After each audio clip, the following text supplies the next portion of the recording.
Are you mystified by mysteries? Or can you crack the craziest cases? We're looking for chief detectives to join us on our investigations into some of the strangest stories from around the world. We'll analyse aliens, look for the Loch Ness Monster and hunt out curses.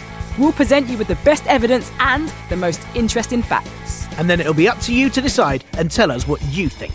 Will you be a mythbuster like me? Or a myth-truster like me? If you want to be our chief detective, join us on Bust or Trust, a kids mystery podcast.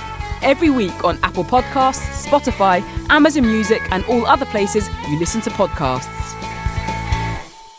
You are listening to Comedy Club for Kids presents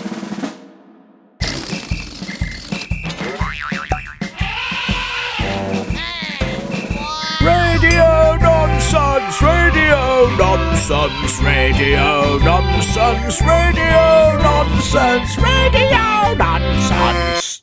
Hello and welcome to Radio Nonsense, the official Comedy Club for Kids podcast that's suitable for all ages from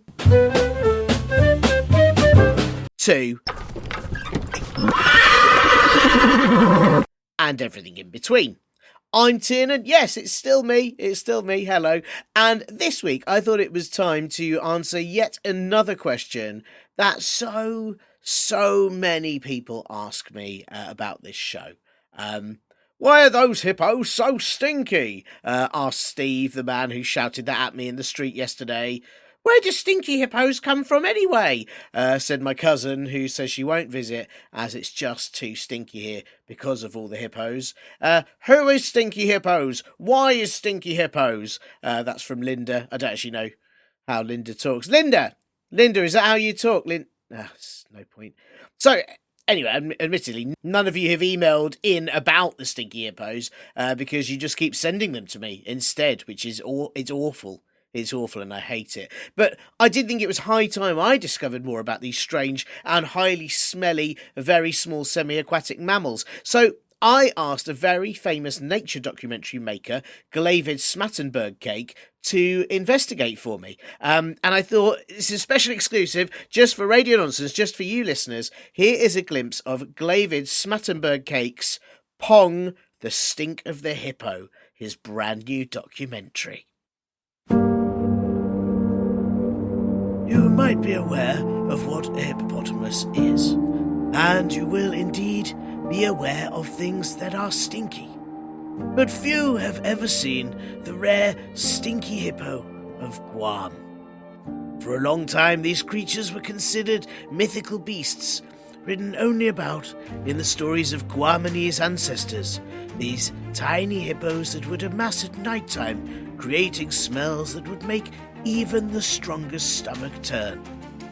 But it would be years before anyone actually had proof of these little stinky, awful, whiffy creatures, previously blaming all their odours on guffs done by mithering foozles.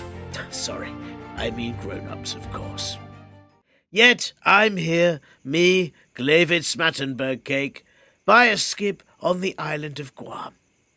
And if you look closely amongst the discarded sandwich packets and the remains of yesterday's dinner that someone didn't eat, there are clearly the tracks of an unbelievably tiny hippo. And, oh no, the smell. Oh no, the smell. Someone please help. Turn the cameras off. I have to be sick everywhere. It's like someone put a rotting badger, 3 horse poos after the horses had eaten a huge curry, a durian fruit, and a rugby player's shirt after a match into a blender, whizzed it up, and then added 4 gallons of the smells you get near the cow bit at a farm, all together, and made them into a smoothie. It is the worst thing I've ever smelled. Bleh. Oh, sorry, I thought there was more to that documentary. I thought it was like an hour-long special, but the tape seems to have cut out. What you couldn't see, listeners, as obviously this is an audio podcast that you might listen to with your ears or maybe your knees or your bums, whatever you choose to listen to, is that Glavid Smattenburgcake found the stinky hippo footprints, and then just as he did, a green whiffy mist covered the screen, and that was all I could see. It's very strange because it's not that bad when I open the fridge where I keep all my stinky hippos. Maybe they just aren't as stinky when cold. Maybe I should freeze them and then they wouldn't be stinky at all. Actually, it seems a little bit mean.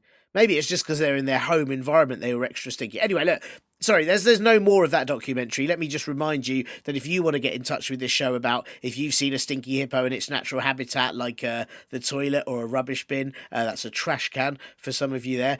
You might think that when we say rubbish bin in the UK, we just mean a bin that isn't very good. No, it's the same as a trash can, which actually, if you're in the UK, you might think Americans say that because there's a can that isn't very... Anyway, if you have a question that needs to be answered, or a joke that you made up that you want me to read out, or well, you just want to send in anything really, then please get your mithering foozles, I'm sorry, grown-ups, to help you email me at podcast@comedyclub4kids.co.uk.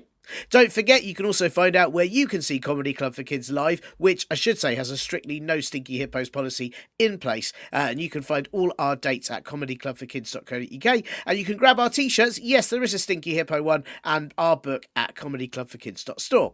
And don't forget, in about a week or two, I will be co-hosting a brand new podcast with the brilliant Athena Kugblenu called Bust or Trust, a kids mystery podcast, which you can subscribe to now. You must have heard the advert at the beginning of this week and last week's show. And it is very exciting. It's all about all the world's biggest mysteries and will be a lot of fun. So make sure your mithering foozles, I'm sorry, grown-ups, I keep doing that today, make sure they help you subscribe to that too. I still think it's weird that footage just ended where it did. I'm going to go through the rest of the video and see if I can find anything else. Maybe it's just a glitch. Look, while I do, you have a listen to this Stinky Hippo free most importantest bit. Hippos cannot swim. Listeners, let me tell you what a guest we have this week. It is none other than Ethan Lawrence, aka Ethan who's never uneven, aka Lieutenant Ethaniel Van Larusios of the Big Small Pond, and as all our Japanese-speaking listeners know you, of course, Katsute Futon no Naki de Meigo ni Nate Kare. But of course, Ethan, you are most famous for your years of philanthropy, aiding people who can't find the end of the sellotape by teaching them to stick things together with bogies instead, for your best-selling book, 101 Ways to Point at a Duck-Billed Platypus, and I would be absolutely remiss not to mention your amazing work reinventing and reimagining the Wellington boot. Listen, it's lovely to have you on the show. How are you? I'm so well, and it's honestly when you lay all of my achievements like back to back like that, it's a life well lived. Yes, you've done so much, and you know, and sometimes I don't think it gets the credit that it deserves, to be honest. I mean, your work with the Wellington boot is people all around the world are now no longer wearing the Wellington boot as it once was, but they are instead wearing it the Ethan Lawrence design. Absolutely. And like, have you ever visited the Big Small Pond? No, I've seen pictures on Google. Honestly, it's well worth. I mean, obviously, I would say that, but it is well worth going because what's great about it is that the closer you get to it, the bigger it is. Right. I mean, that's quite incredible because I did read, this is, you know, never that advisable, but I read some reviews of it and somebody was going like 2 stars. I can't work out if it's big or it's small. I don't like it. And then somebody put 5 stars. It's big and it's small and it's a pond. And it was difficult to really get a grasp of what it was like. Well, that's the thing. It's people need to open their minds to the possibility of a pond being both big and small at the same time. I mean, you should see the ducks. Wow. So are they big and small ducks or small and big ducks? Well, it depends how far away you are from the pond. My goodness, that's amazing. I mean, they're very confused, as you can imagine. They must be hugely confused, and also because you know there's often that kind of question about would you prefer to fight one horse-sized duck or several tiny duck-sized horses? But I suppose at your Big Small Pond you could well have a horse-sized duck and duck-sized horses depending on where they are drinking water and where you're standing. And I tell you, that was a problem for a little while. We had boxers of all weight classes approaching the pond and starting fights with the ducks. We had to turf them out toot sweet. It's awful. But it's much calmer now. And I mean, the thing about the weight classes, of course, is that depending how far away you were from the pond will depend whether you're a lightweight, featherweight, heavyweight, or what have you. Oh my goodness. It was chaos. Is it? I mean, does it work in, like, say, if for a day. I just wanted to be really small. I was like, hey, today I'm just gonna be. I might just like fall asleep in a daisy. I don't really know what small creatures do. Probably just like I don't know. Spend a whole day eating one couscous or whatever. And you could just walk right up to the big small pond, and then you can have a day being tidy. And then you can walk away, have a day sort of stomping on buildings. Is that how it works, or is it not? Absolutely. I mean, it's all about your relative distance to the pond. Sure. So if you want it to be really small, just stay away from the pond. That's amazing. I mean, I do that most days because I think to myself, what's the point of being big? You know, what's the point of it? Everyone's looking. You're the first to know when it rains. Yes. It's no good. No, I can see that actually, and I can see that being a big problem. And I wondered as well though, because listeners obviously won't be able to see this, but behind you there is what looks like a very large grasshopper. Can I check? Is that a normal size? Is that a grasshopper that's far away from the pond, or is it near to the? Oh well, this is Jeffrey. I should say Jeffrey the grasshopper. He's something of a collaborator. He helped me write my great many books. Wow. And everything like that. He is close to the pond currently. Because if he was the size of a normal grasshopper, he wouldn't be able to hold a pen. Yes, I can see that being a problem. But I mean, look at you. You've opened up a whole new world to all these creatures that couldn't be writers before, that couldn't embark on all these amazing work, careers. And now you're saying, do you know what? If you just like move back and forth towards, you can suddenly discover that there's different paths in life for you, and that's really generous, I think. Well, I like to create opportunities for everyone and everything, You're too nice. It's just lovely. Oh, I don't know about that. Well, it's so thank you for giving up your time a bit of being here. Obviously, I've mentioned you've written books. Are you busy with things at the moment? Are you writing more? Are you out doing more kind of tasks, aiding people? What are you up to? Well, I mean, you mentioned my philanthropic work with the whole sellotape bogey situation. Yes. One of the things that we've run into as an issue is that there's a limited number bogeys in the world. Really? Like there's only so much. I mean, if you think about how much sellotape is used, say, over the Christmas period. Yes. Yeah. Like, we can build up the surplus towards December, but eventually that then runs out, and by January stocks aren't lasting. So we're looking into what we could potentially use as an alternative to bogeys, as an alternative to sellotape. We've landed so far on chocolate spread. Oh wow. You might have had it for breakfast on a bread at some point. Yes, indeed I have. I'm a big fan of the chocolate spread. So obviously this is a stopgap. We want to use the bogeys. We do want to use the bogeys. Of course we do. But at a certain point, you have to go, is this sustainable? Is this good for the environment? And we found that chocolate spread very, very useful. It really sticks it down. I'm telling you. Can I check? Have you been trying this in the summer as well as the winter, or has this been a winter only experiment? Well, this is what I've been doing over the Christmas period. Right. We haven't quite hit the summer months as yet. Yeah. But you know what? I can see what you're going to say. I can see you're thinking it's going to melt. It's going to melt, and you're going to get all these creatures coming and like licking it and like or getting stuck to it. It's going to be like a wasp party in every office that uses chocolate spread to stick timetables to walls. I don't really know what they do in offices. I assume they stick timetables to walls. They might stick other things, bananas, I don't know, small dogs. I don't know, but could be a problem. But the summer, right? Do you see? It's like a timeshare thing, right? Oh, I see. So bogey. So right. So I see. That's very clever, actually. That is very clever. I hadn't thought about that. And is that just? Do you need timeshare with just those two things, or do you think there's potential for a third to come? Like, does sellotape ever come back, or are we looking at a sellotape free world? Here's the thing, Tiernan, and I don't want to give any spoilers for the next book, but we're thinking of some stuff. Whoa! Oh my gosh! I mean, I did, and I don't. I'm a big fan of your work, and I wouldn't want to belittle you in every way, because I know you've done all the research that's necessary for this. But with your talking about running out of that bogeys aren't all year round, have you ever met nursery children? Because I would say that they have got bogeys all year. Nursery children seem to have they're just endless street. It's just like a waterfall of snot out of the noses of kids in nursery on a 24/7 basis. They're just snot. They never. It's like they're tireless. Actually, they're really hard snot workers.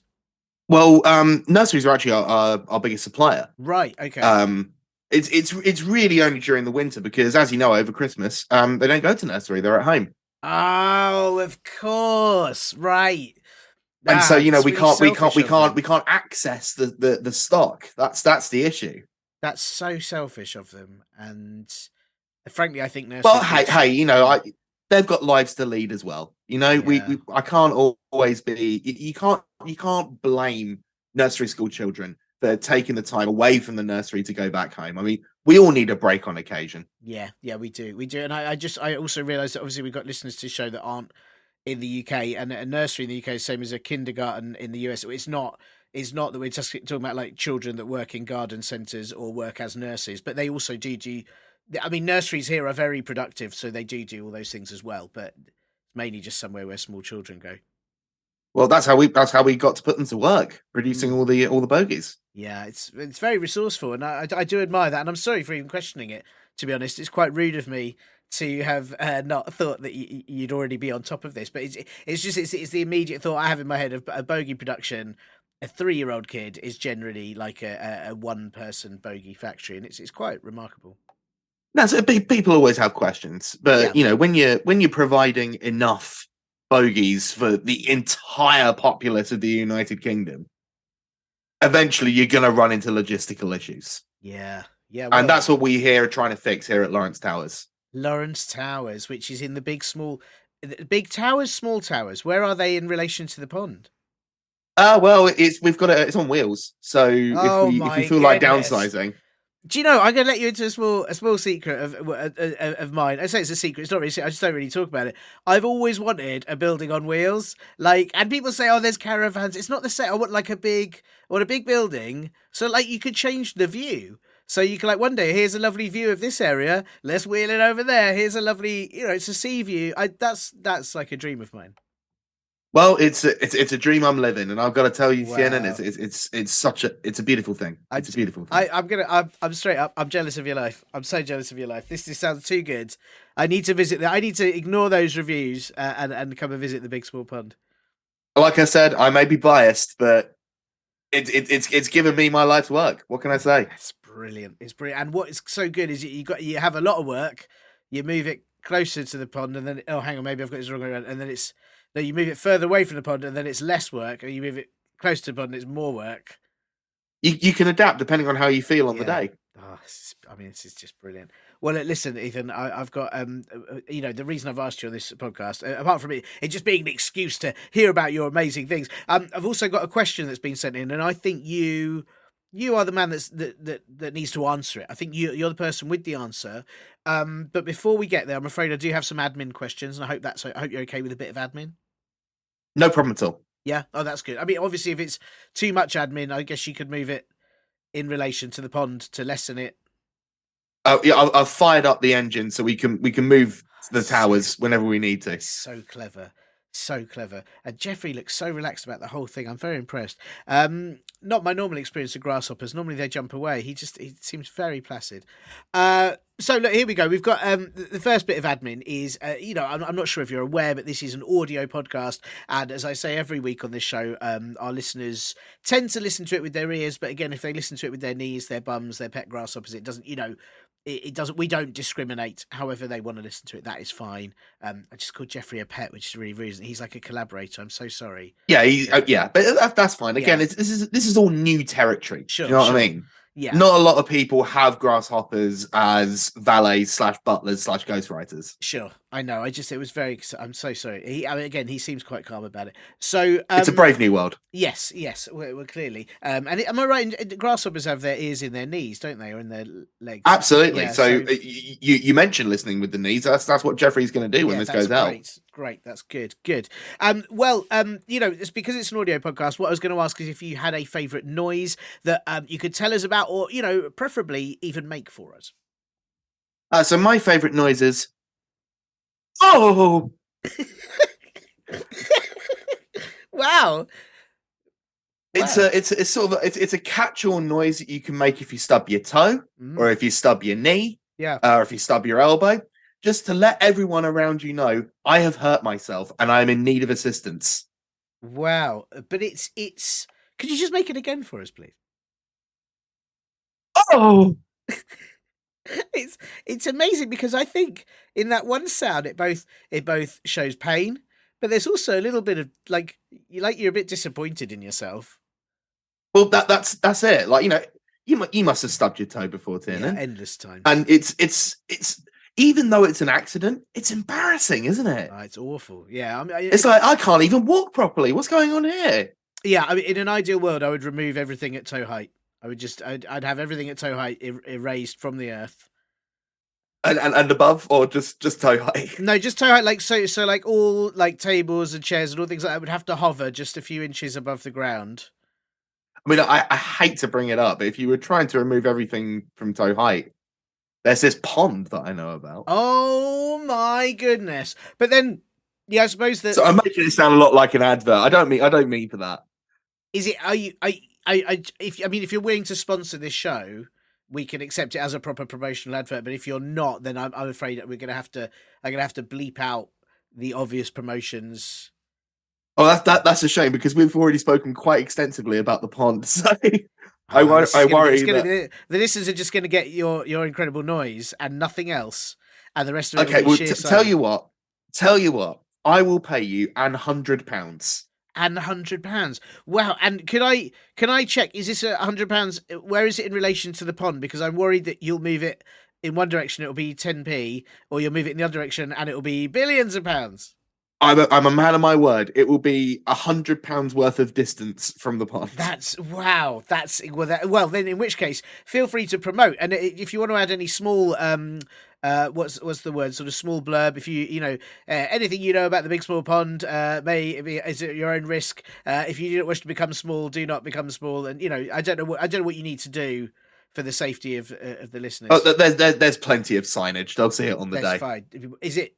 Is it big signage or is it small signage? It depends how close you are to the this is my worry because what if they're in the wrong bit that they don't look. Hey, look, listen, back to your noise because I feel like hey, back to your. I'm now happy now for £100. I am happy to promote the pond, but I feel I mustn't forget about the noise because this noise is quite incredible. And you mentioned it on stubbing your toe, but I assume it's quite. Is it quite useful for when you walk into a glass door? I've done that quite a few times. Well, I mean, it's again, you know me, Tim. My life's work is to make everything as adaptable and applicable to everyday life as I can. Amazing. So while I've never walked into a glass door. Wow. Famously, I don't make mistakes. Sure. So everything I do is deliberate and calculated, including stubbing my toe. You do that. That was merely just to sort of like road test the noise. That's amazing, and I guess it also makes you more relatable because everyone's like, look at Ethan, he's just this big kind of cool business guy, and he doesn't like he's above us, and then you're like, no, I stubbed my toe, like all you little guy, big guy, depending where you are from the pond, guys. Yeah, exactly. Yeah. And so if I'm walking down the street, I'll accidentally put my foot in a bucket. Yeah. I say accidentally, that was with big quotation marks. I'll put my foot in a bucket. I'll accidentally trip up a curb. It's great. Again, every time I say accidentally, bear in mind I am huge quote marks. Yes. Listeners, he is doing it. What's very clever that you can't see is that Ethan is moving his arms proportionate to the pond to make those quote marks even bigger than they would be otherwise. I'm leaning towards the pond. Yes, it's very impressive actually. I mean, it makes my eyes a bit funny, but I'm really appreciating it. It is great. It's what I like, but yeah. So you've tested this noise. Can I just give you a series of incidents and maybe you can tell me if this noise is or isn't suitable? Okay. So obviously we've got stubbing your toe. You said walking into or tripping over a small dog. Oh. Yeah, that's good, isn't it? That is really good. Because in a way, that one has sort of like there's almost like a sorry underneath it. It does, yeah. I like it. Because I imagine it probably wasn't the dog's fault. No, it's not. It's like the person's fault for tripping over a small dog. Of course, if I did it, it would be the dog's fault because I famously don't make mistakes. That's true. And knowing you'd move in proportion to the pond, so the dog would become bigger, so you just walk underneath it. Absolutely. Yeah, it's very clever. What about dropping a large box of walnuts on your foot? Hmm. So I'm going to try and visualize it here. So Okay. you've got a box Yeah. full of walnuts. How close to the pond are we? Do you know what I'm going to say for the sake that we're like half distance. Half distance. Okay, so quite a large box Yes, then. I think so. Yeah. And the walnuts are about the size of bowling balls. Oh my goodness. Yeah. I don't think the noise is urgent enough. No, sure. If you were to drop that Yeah. and they start rolling down the hill towards the pond, getting bigger as they go, Oh, that's terrifying. Actually, yeah. I think you might need to call the fire brigade. Yeah, yeah. I'm going to have nightmares about this. Actually, I hadn't really thought it through when I said it, and I'm starting to regret it. It's fine. This is Okay. all on the sign when you Sure. visit the pond. Okay. What about if you accidentally eat the wrong flavor yogurt? Oh, Yeah, that's good, isn't it? That is really yeah, good. because you thought it was going to be strawberry, but no, it's lemon. Yeah, that is. It's sour. That is quite good. Well, listen, I mean, it's a brilliant noise, and I hope the listeners. I don't know, are they allowed to just use this noise at will, or is this patented? You know, Only ever do it when you've accidentally done something that you feel is worth it. fair enough. So not dropping bowling ball size walnuts down a hill, but certainly tripping up a curb, stubbing your toe, running into a glass door. Wonderful. It's all good. It's wonderful. Well, thank you so much. That's a fantastic noise. Definitely not one we've had on this show before, and it's great to bring that to the ears of the listeners. And listen, we've got another bit of admin, which is just that. You know, I'm not sure if you're aware, but this is a family friendly show. It's suitable for people of all ages, any age you can imagine. Can you imagine an age, Ethan? Or... 6. Yeah, absolutely, totally. 6, absolutely suitable for 6. It's suitable for any age you can imagine. Not 100. Long story, not going to go into it. But every other age, apart from Ooh. 100, let's not talk about it. But every other age, all the way, Bronze Age, Middle Age, everything. It's like suitable for. And because of that, I just want to check if there are any rude words that you won't be saying on this show. Well, I've actually got a bit of a secret, because as well as writing all my books and everything like that, some of your listeners may know that I'm on the television show Horrible Histories. Oh my goodness! And so I thought I'd share this with you because it's a nice bit of behind the scenes action. Oh, the word I'm choosing is bont. That's an amazing word. And I'll tell you for why. Sometimes on Horrible Histories, you're called upon to play people who, you know, are real and did exist, like Napoleon Bonaparte or Charles II or Winston Churchill or something like that. But sometimes you're required to play man or Soldier 2 or Doctor Man or whatever it is. And so the secret that I have is that every time I play a character that doesn't have a name, his name is Bont. That's an amazing. I mean, it is again an incredible word. Obviously, terrible word, and you're not going to say Bont on the show, not even once. I won't say Bont, especially if you don't say Bont. No, absolutely not. I'm going to stop saying it immediately. I'm definitely not going to tell you what it means. It's fantastic. So, but every character you have played that doesn't have a specific name is Bont, and I'm guessing they can't list that in the credits. So it'd be too rude. Yeah, can't put it up there. It's, you know, even if this was a show for grown-ups, they wouldn't be able to put it there. So heinous is the word. I mean, it's incredible. Can I ask you a quick? You know, we've got to get to the real question in a minute, but can I ask you, when you're doing these shows, because you know listeners may not be aware, you're in quite a lot of sort of television and films, and is it a big boon to that you can be kind of bigger or larger depending on where you are? You know, if they're like this week, can you play a mouse captain? Next week, can you play a mountain called Jeff? And you're like, right, and you just stand. Does that help? It's basically the only reason I have a career. Right. Because I'm actually, the big secret is I'm not particularly good at acting. Wow. But I am good at changing my height at will. I mean, do you know what? I wouldn't be able to tell about the acting, because I think you're great, but then maybe I am just overwhelmed by the fact that you seem to, you can play any size. It's all smoke and mirrors. It's all smoke and mirrors. That is amazing. Well, it is amazing. Well, and Bont, and thank you for that, and I appreciate you not saying Bont on this show. And as I said, No problem. You should stop saying it as well. I will never say Bont again in my life, so definitely not. Thank you. Well, listen. We've had this question sent in, as I said, and this is from Ben, age 10, and I should specify he doesn't say 10 what. We will assume years. It could, of course, be days, minutes, decades, centuries. I don't know if Ben is incredible. Well, if it's 10 decades, he can't listen to this program. Oh my Ben! If he's found a way around the 100 rule, I'm gonna be so angry with him. That is infuriating. You know what? We've had a few listeners who just put age 10. They don't say what. And I'm starting to think this is just 100-year-olds who've worked out a way around the system. It's all loopholes. This makes me You need to close them up. Well, I'm fuming, but I'm going to try and... You're genuinely angry. I'm so angry about it. But look, I'm going to try and calm myself down. I'm going to pretend that Ben is 10 minutes old or even 10 years old. That's fine. For the sake of, if he's 100, I'm gonna send some angry letters. I don't know who to. Someone will get some. Send them by Angry Sparrow. Anyway, so Ben, age 10 something, hopefully not decades. He has asked. And this is quite a good question here. So, how would you like me to?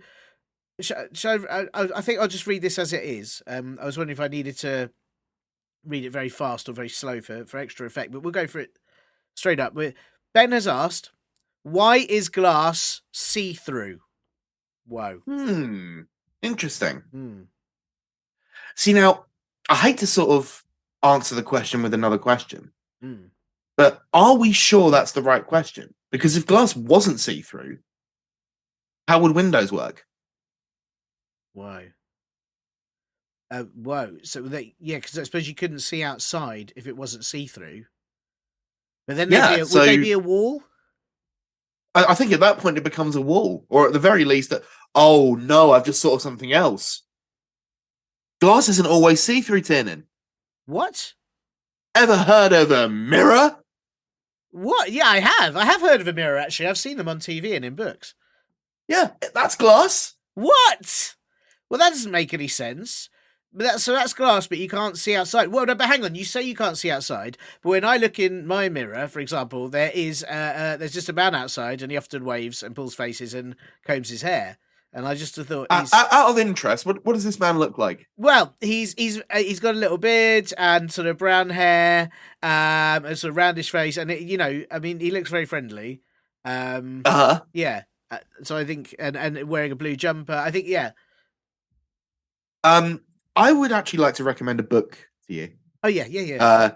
It's one of mine, but after all, I have paid you £100. It's called Who's That in the Mirror? Right. Sounds great. Yeah. And it's all about who it is in the mirror.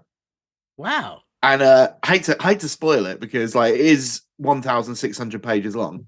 Oh, goodness. But really, the crux of it, the real thesis statement of the book, that person in the mirror is you.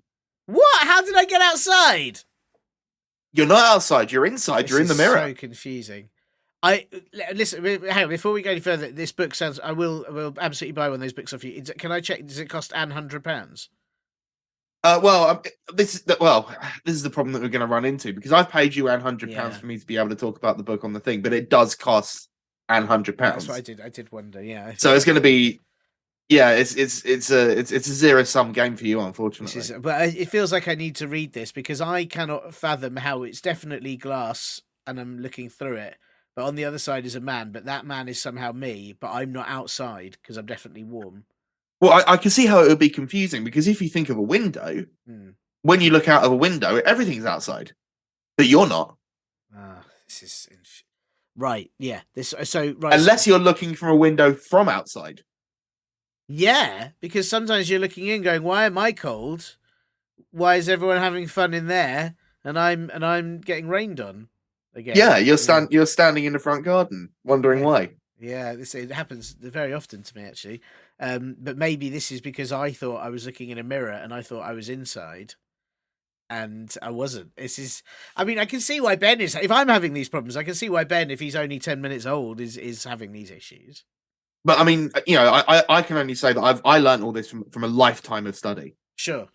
And it's complicated stuff. Yeah. I mean, as for why glass is see-through, if we ignore mirrors, which I know is really really blown your mind there. Yeah. Why is glass see-through? Let us think. Okay. You can see through it both ways. Mhm. It's cold to the touch. Mm. Is glass ice? Oh. Whoa. I'm just Gosh. thinking of other see-through things. That's wow. I hadn't thought so. Glass could be ice, but sometimes you put ice in a glass. You see? They're Whoa. linked. They're linked Mm. thematically. And how does that work in the summer? Like, because it would be so annoying in the summer. It's a very hot day. I'm going to have a glass of juice, and then you pick it up, and it just melts all down your arm, and then you've got juice arm, and then it's sticky, and then everything you touch is sticky, and then you shake people's hands, and you're stuck to them, and it's horrid. But here's the thing, it works, doesn't it? Yeah, it does You, work. you've had a glass of juice in the summer. Do you know what? I have. I'm not gonna. I don't want to boast about it too much. I don't want people to get jealous, but I have done it. Definitely. And did you get sticky arm? I did. Do you know? I did not. No. Something else is going on here. Is it? I mean, I think this is going to have to be the topic of my next research project. it's fascinating because do you think there was a conscious? I can't even begin to how they work out how they make glass. I guess you just wake up one morning and there's some glass there. I don't really know how it works. Maybe a dragon. I don't know what goes on. But do you think it was a conscious decision to make glass see through? Do you think there was a whole period of time where glass was never see through, and they're like, "What's the weather like?" Oh, I've no idea. I can't see. Who's at the door? I've no clue what's going on. Well, I guess it must have done because we've always made windows out of glass. That's part of the course. We understand that. But at a certain point, it must have been that we were using glass for windows, but we couldn't see through them. Yeah. That's why when you go to visit caves from the Stone Ages, it's also dark in there. Yeah, because what did they use for windows? They just didn't have any. Well, maybe they used glass, but it wasn't the see-through glass that we have now. Wow, that's ridiculous, isn't it? They really messed up. Yeah, I can see that. So yeah. So they must have had a point where it's like, well, we should probably see what it's like outside. And then they made it see-through, but the secret would be how they did that. Yeah. Do you think it was because they kept getting like what I find glass very useful for, like, if a delivery's coming, you can check out the window. Do you think people in caves were like, we never know when takeaway's going to arrive? We need to fix this. I imagine so. I'm still caught up on that idea of how they made it see-through Yeah, though. I don't know. Maybe they cleaned it. Oh my goodness! Do you think it's naturally? Maybe in the really ancient history, olden days, maybe the glass was just dirty. Well, it was in a lot of that because they didn't really clean stuff back then, did they? They didn't, Well, no, it was very unsanitary. Yeah, they didn't have like windscreen wipers on their horses or anything, so I don't know how they, clean. They didn't really clean anything. Obviously, you're in the horrible histories. You know. I guess for that, you just have to be filthy all the time to accurately portray things. Oh yeah, when we're playing prehistoric folks, before we get onto the set, we have to roll around in the dirt. Yeah, makes sense. Yeah. It's very glamorous, my job. It sounds very glamorous. It's absolutely. But then, of course, you can move, proportional to the pond and have a shower in one drop of rain, and that's enough. So. Well, yeah, I mean, I'm useful to have around on a set in that regard, in that very specific regard. In that very specific, but you got to have a niche, and I understand that. Yeah. So you think that maybe they cleaned the glass, and then it was see through, and then that must have been such a great day. Can you imagine? You spent your whole life living in a dark cave, only ever sort of seeing the sunlight when you go out on your horse to find a mammoth. Yeah. And then suddenly you think to yourself, we should give this a little polish. And then you clean the window, and suddenly the light's inside the cave. I mean, suddenly you can see where all the furniture is, so you don't stub your toe on it. You can see all sorts of things. Must have been like the best day of their lives. I mean, the only I'm going to throw in a spanner into the works here, and that, of course, one of the things I do know about glass is if it breaks, it's very sharp and very dangerous. But also when it's see through, it breaks, and you're like, I don't know where it's gone. Oh no, I've trodden in it. Oh, that's my whole life ruined. Whereas if it was not see through, like, do you know what I mean? They've made it more dangerous by being, and I wouldn't walk into glass doors if they weren't see through. All I will say to that is what price glory? Yeah. You know, sure, it's more dangerous now. Sure, if you walk into a glass door, it hurts. Sure, if the glass breaks, it can be very dangerous on the floor. But we can see outside. Yeah, that is better. Or in your case, you can see inside from the outside. Yes, yeah. I mean, I'm still happy with that. It's still, some people have got really nice like living rooms. So yeah, it's yeah. What price glory? It's a very good thing. So, and I'd say also £100 sometimes glory. Yeah, that's also sometimes glory. Sometimes glory. Yeah. Well, listen, Depending on how close you are to the pond, that can get you a lot of glory. that's very true, isn't it? That is very well. Listen, Ethan, this has been. I will say I'm not going to. This has been mind blowing. I think my mind has been blown several times, and hopefully Ben, age 10, we don't know 10 what, is happy with that answer. If they're 10 decades, I don't care if they're happy or not, and frankly they shouldn't be listening to this, and I wish they'd go away. But if they're not 10 decades, I hope they're happy with it. And it's been so lovely having you on the show. Have you got much else on for the rest of the day? You're working on your next book, your next sticky solution, or have you got other things? Yeah, back to writing. Me and Jeffrey are going to go into the test kitchen and try and see if we can stick 2 rolling pins together with chocolate spread. Well, listen, best of luck, and hopefully visit you at the big small pond sometime soon. Please do enjoy. It is a nice day out, a family day out for everyone. The hippos seem to enter a trance. Big, but depending on where you are by the pond, maybe also small thanks to Ethan Lawrence for taking time away from his amazing businesses just to answer Ben's question. And Ben, if you are 100, I hope you aren't listening to this. Just stop it, okay? But if you are not 100, then I hope you liked your answer. And if you didn't like your answer, please take any complaints as far away from the big small pond as possible so they're too tiny for me to read them. You might have heard that when Ethan mentioned his favourite noise that he is in the next season of Horrible Histories, which will be on CBBC and the iPlayer very, very soon. And you can also see him as Napoleon in a very funny Horrible History sketch on the BBC Own It site, which I've linked to in the podcast blurb for this here show. Do you have a cue that you need an A for? That's cue for question, A for answer, not like, do you have a quark that you need an antelope for? Because I can't help with that, I'm sorry. But if you do, well, you can send those questions and answers in. Don't send in your quarks and antelopes. They won't get along with the stinky hippos. Send in your questions and answers along with anything else you like to podcast@comedyclub4kids.co.uk. Find out when we've got a Comedy Club for Kids show near you at comedyclubforkids.co.uk and grab our t-shirts and book at comedyclubforkids.store. Please also subscribe to the new kids podcast I'm co-hosting called Bust or Trust, a kids mystery podcast, which is starting very, very soon, and I'm very excited about it. Now, while you're listening to that most important bit, I fast-forwarded the documentary tape, and it turns out it doesn't actually cut out at all, but it's just that the stinky green mist messed up the recording as it was so grim that it just kind of tampered with the electronics, which is amazing. But apparently they kept rolling, and the documentary continues, so here's what happens a little bit later on. It took a little while to recover from the mega pop of funk released by what appears to be the largest colony of stinky hippos that's ever been found. I did work out that because there were quite so many of them there, the guff they released was of truly, truly ginormous proportions. After being sick 468 times, I have now returned to the skip in a full hazmat suit to have a proper look, while, of course, trying not to disturb the hippos in their natural habitat. Ah, yes, there you go. Right at the bottom of the skip, around 7,003 stinky hippos bouncing around, farting, having baths in what appears to be the juice from the bottom of a dustbin, and eating something that I'm certain is a lump of dust. It is quite the sight. Just what is these creatures' purpose? Where on the planet's food chain are they if all they eat are stinky things and they themselves are stinky?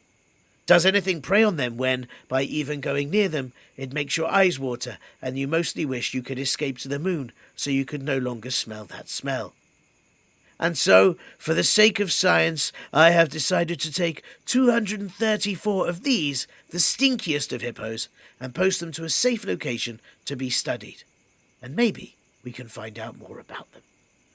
Luckily, due to their size, I can pop them into this here envelope, and yes, I will send it right away to our specialist lab at The Fridge, CC4K HQ, Nonsense Lane, Radio City, FAA RT5. This is a new discovery for the world, for us and for noses everywhere.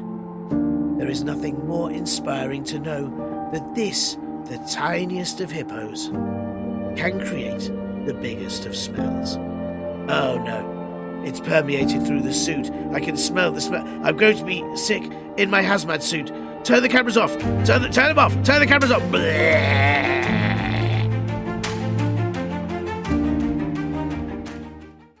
Wow. Wow, what a powerful end to that fascinating documentary. I hope you enjoyed that as much as I did. That's a proper exclusive just for this show. Weirdly, I'm sure I recognise that address that Glavid Smattenburgcake said at the end there. It's very odd. It sounded very familiar. I can't work out why. Oh, the door. What's this? A delivery for me? Sign here, sure. I love deliveries. Oh, I've been sent an envelope. Exciting. Let me have a little look inside.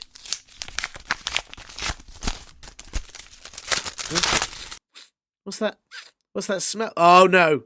Oh no! Bleh! Bye! You have been listening to Comedy Club for Kids Presents.